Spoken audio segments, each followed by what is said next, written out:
feminist politics in the 1920s and 30s. People forget between Mother Jones, the great intellect and women's rights advocate, and Gloria Steinem and Barbara Ehrenreich and Miss Friedman and all the rest, there was 50 years where you'd be hard put to remember the names of any of the individuals who were leading that charge. I happen to have been fortunate to meet a woman. There I am, a young guy. Here she is in her mid-70s, and she hires me all for $50 a week to be a editor and ghostwriter. And before long, because I could write very fast and I was able to work with short stories and novels and full books, I was able in the evening, when I finished my work for her, to sit and listen to conversations with wonderful great minds. I mean, some of the leading social advocates on important issues of the 1920s, 30s, 40s, Thelma Nuremberg and Louis Herber and Melvin Wald, and they would all come and hang out together and talk. You know, I just felt it was just a gift to be there. Didn't have any money in it. I put all this in this little book I wrote. Someone listened to a radio program I did, called me, said, "Hey, I like your ideas about how you were surviving, eating healthy foods that was cheaper than processed foods. There's no one young, why don't you write a book on health and nutrition?" I said, "But I don't know anything about health or nutrition. I'm not experienced, I'm not qualified." "Well, we need someone, so why don't you educate yourself?" So they gave me $500, a lot of money for me. And it took me 2 years. Well, then when you divide 500 into 2 years, I made $250 a year. $250 a year.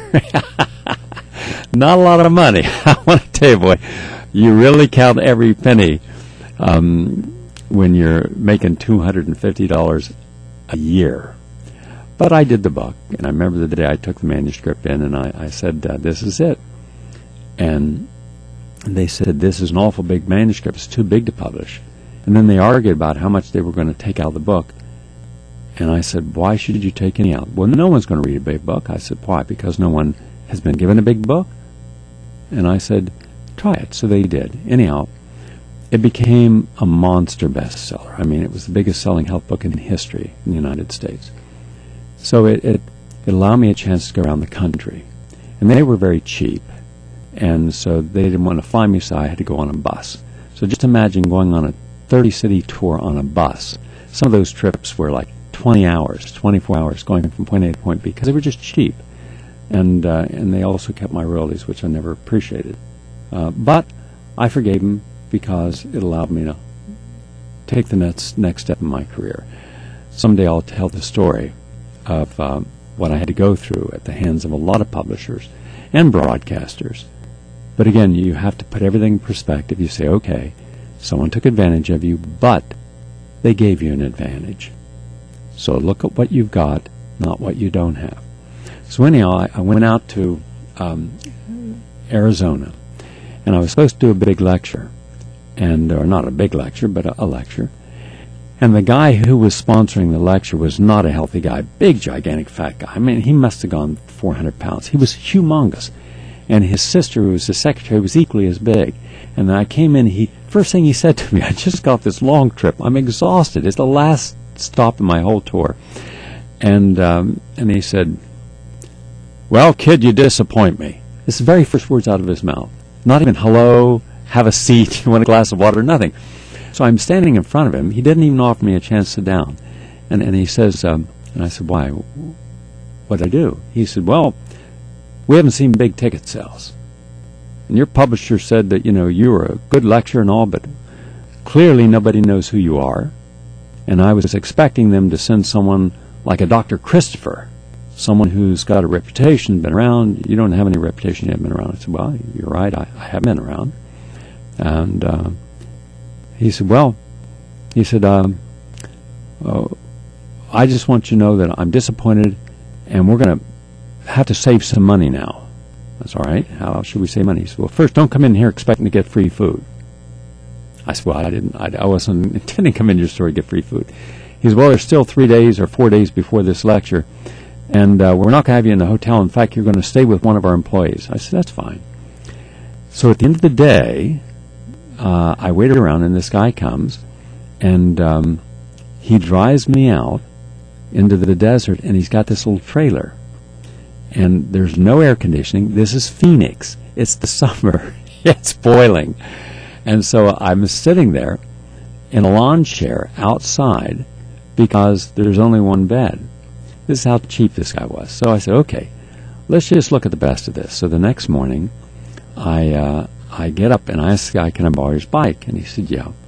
So I'd ride into town on the bike, and I just start going from radio station to radio station, TV station, and talking, can I get on the radio?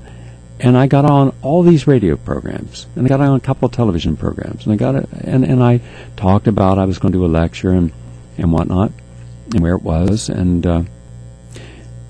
then the day came, and so the rest of the week I just hung out, but I did as much hustling around to get some little media to help this guy so he wasn't disappointed in that low turnout. So then comes Saturday night, and I go in a little early. Lecture starts at 7, and I'm outside the back of this place, and 4 people come in. And I'm thinking, wow, 4 people, huh? And now it's 3 minutes after 7. I'm thinking, okay, well, I'll just go in. So I go in the door, and there's a room there, and it's a little room. And so I asked the people, let's just get in a circle. We'll put our chairs in a circle. So we get in a circle, and I said, look, rather than me giving a lecture, why don't we talk about the things that are important to you, and I'll see if I can't give you some insights to help you. And they're looking at me, and there's no one's talking. So I said, well, is there anything about your health? And again, no one's talking. No one's saying a word. So I'm thinking, oh, my God, maybe they just want me to do a lecture. So, okay, let's talk about, and then I started say, do you want to hear about food combining or enzymes or organic gardening? What would you like me to talk about? It's your time, and I'm happy to talk about anything you want. Not a word. They're just looking at me. I think, oh, God, are they? Boy, this is a strange place. Maybe it's the heat. It rotted part of their brains that day. So anyhow, it's now 15 minutes after the hour. And I'm thinking, what am I going to do? Well, I should just start talking about something. So then this woman comes in the room, and she says, what are you doing? I said, well, I'm giving my lecture. She says, no, you're not. I said, well, I'm trying to give a lecture, but, I'm not getting any communication. She says, this is the wrong place. These people don't speak English. I said, well, I don't speak Spanish. How am I supposed to give a lecture if I can't communicate? She takes my arm and leads me down a hallway, and with that, she opens the door, and we go into this humongous auditorium, and there's a guy lecturing. And I look, and I remember his voice because I'd seen him on television. It was Dr. John Christopher, same guy, Dr. John Christopher, talking about the importance of living foods and think, oh, this is interesting. And so we walk around the back of the crowd and up, and she walks up and she says, well, we finally found our keynote speaker. And she said, he was in the wrong room. And I look up, and I'm going, oh my goodness, the thousands of people. It was a mob scene. And they had gotten, when I didn't get there on time, they had Pavla Irola, many of you will remember him, who lived in Phoenix, and Dr. John Christopher lived there, who got up and just started to talk.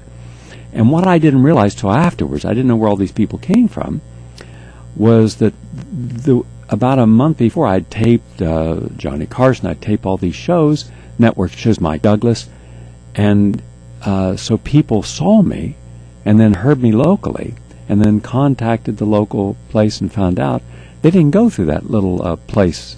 So here I am doing this lecture. The good news is I had a chance to fly back. I made enough money I could fly back and didn't have to take a bus to New York. And but I had a chance afterwards. John Christopher and Pavla Orova invited me up to Orova's place, and we went up and he had this nice place overlooking, and we talked about health and nutrition. It was interesting because Christopher was alleged to have been 100 years old. And I said, are you really 100 years old? He said, no. He said, no, I made myself 100 because it would sound better. I said, how old are you? He said, 68. I said, you're only 68? I said, everybody believes you're 100. He said, well, I'd look good if I were 100, wouldn't I? I said, yeah, you look good. Great. Any